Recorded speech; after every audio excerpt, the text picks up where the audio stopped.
Dua, menjatuhkan pidana terhadap Muhammad Ramdhanu alias Danu bin Surono tersebut oleh karena itu dengan pidana penjara selama 4 tahun. Ini alasan Danu divonis lebih ringan dari Yosep di kasus Subang, padahal JPU tuntut 8 tahun penjara. Terdakwa kasus Subang akhirnya menerima hukumannya. Danu divonis 4 tahun penjara oleh Ketua Majelis Hakim di Pengadilan Negeri Subang, Senin, 29 Juli 2024, sore hari. Dalam sidang vonis tersebut, Majelis Hakim mengungkap bahwa Danu terbukti bersalah. Hal itu lantaran Danu ikut andil dalam aksi pembunuhan berencana terhadap korban ibu dan anak yakni Tuti Suhartini dan Amalia Mustika Ratu yang terjadi 18 Agustus 2021 lalu. Di sisi lain, vonis yang diterima Danu yang dijatuhi hukuman 4 tahun penjara itu menjadi sorotan. Pasalnya Danu divonis lebih ringan dari terdakwa Yosep Hidayah, bahkan vonis tersebut juga ternyata lebih ringan dibandingkan tuntutan Jaksa Penuntut Umum, JPU, yang menuntut Danu dengan hukuman penjara 8 tahun penjara. Lantas, apa alasan Danu divonis lebih ringan dari Yosep? Berikut rangkuman fakta-fakta alasan Danu divonis lebih ringan atas kasus Subang. 1. Bukan pelaku utama. Sebagaimana diketahui dalam sidang vonis sebelumnya, Yosep Hidayah ditetapkan sebagai pelaku utama dalam kasus pembunuhan anak dan istrinya di Subang. Yosep disebut sebagai otak pembunuhan terhadap Tuti Suhartini dan Amalia Mustika Ratu yang jasadnya saat itu ditemukan di dalam bagasi mobil Alphard di rumahnya di Jalan Ciseuti, Desa Jalan Cagak, Kabupaten Subang, 18 Agustus 2021. Sementara itu Danu didakwa hanya terlibat dan ikut andil dalam pembunuhan tersebut karena membantu Yosep. 2. Danu sebagai justice kolaborator. Danu sebagai justice kolaborator tentunya menjadi faktor utama diringankannya vonis hukuman yang dijatuhkan hakim.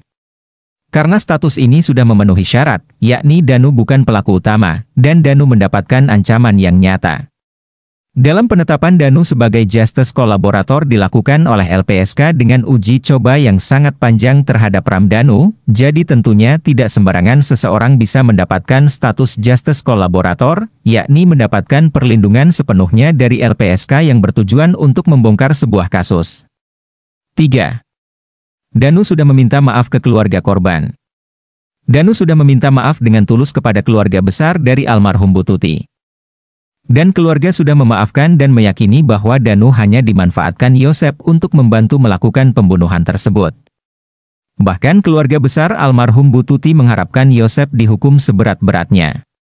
Dari ketiga faktor utama ini, sudah bisa kita pastikan bahwa ringannya hukuman untuk Danu sangat layak diberikan oleh hakim. Dan sudah sepantasnya hukuman Yosep harus jauh lebih berat karena Yosep sebagai pelaku utama dalam kasus ini. Dan tinggal kita nantikan 3 tersangka lainnya mendapatkan hukuman yang sama dengan apa yang telah divonis ke Yosep. Yuk, bismillah gimana? Iya bang, tanggapannya terkait vonis terhadap Danu 4 tahun ini seperti apa menurut PH bang?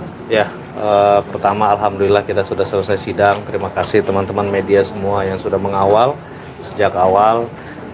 Terkait putusan memang ini di luar dari yang kita perkirakan gitu ya, tetapi dalam persidangan ini kita juga masih ajukan untuk pikir-pikir kita akan banding atau tidak, karena kalau kita amati tadi terkait putusan semua sudah jelas memang bahwa Danu, Yosep, Arigi, Abi, Mimin adalah bagian dari pelaku pembunuhan ini gitu ya. Dan di sini juga Danu tadi sudah disampaikan bahwa yang menjadi pertimbangan majelis hakim adalah satu, Danu bisa berani untuk menyerahkan diri, bekerja sama dengan polisi untuk membongkar, dan JC-nya juga dikabulkan gitu kan.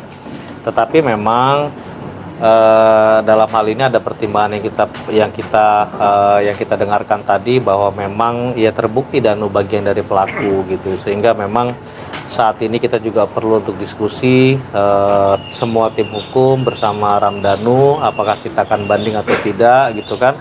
Kita juga melihat bahwa ada 3 tersangka lagi yang memang belum ditangkap dan belum disidangkan.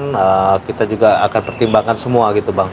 Gitu, karena pasti ketika 3 orang ini nanti ditangkap dan disidangkan, kesaksian Danu sebagai saksi pelaku itu sangat diperlukan gitu bang.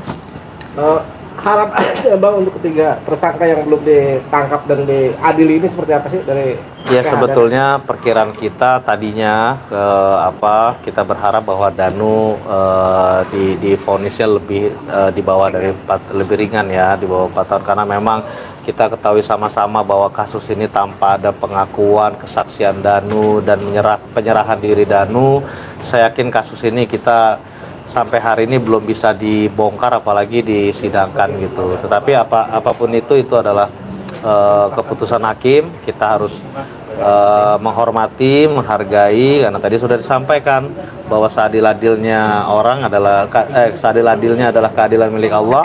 Mereka semua adalah manusia biasa yang mencoba untuk menjalankan atau menyelesaikan kasus ini sesuai dengan undang-undang gitu, Bang. Ada lagi? Bang, dibandingkan dengan Richard Eliezer, apa sebenarnya yang membedakan? Kita tentang Richard Eliezer sudah kita masukkan dalam pledoi kita. Memang kita juga coba untuk memberi perbandingan di situ, karena bedanya malah lebih ringan Danu ya, karena Danu ini bukan eksekutor utama. Dalam kasus Subang ini kan pelaku utama sudah jelas Yosep, eksekutor utama sudah jelas Yosep. Di sini Danu bukan sebagai eksekutor utama, dan Danu juga menyerahkan diri, bukan ditangkap lalu diinterogasi lalu ngaku, bukan ditangkap diinterogasi ada bergening apa. Nah, ini nggak ada. Danu ini benar-benar datang sendiri ke Polda menyerahkan diri untuk membongkar. Tetapi itu tadi, teman-teman semua, kita coba menghargai keputusan majelis hakim. Pertimbangan kita juga banyak yang ada dalam memori kita, ini mesti kami rapatkan, mungkin nanti akan kita sampaikan, karena ini ada waktu 7 hari untuk pikir-pikir. Nanti kesimpulannya apa akan kita ambil, kita akan share ke teman-teman untuk bisa kita pantau. Sebenarnya upaya kita bagaimana caranya hukum ini benar-benar menuntaskan kasus pembunuhan ini.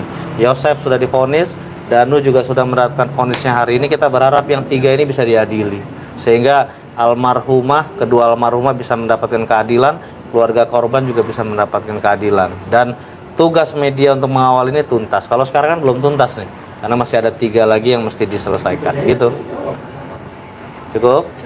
Cukup ya. Terima kasih teman-teman media semua. Makasih. 2.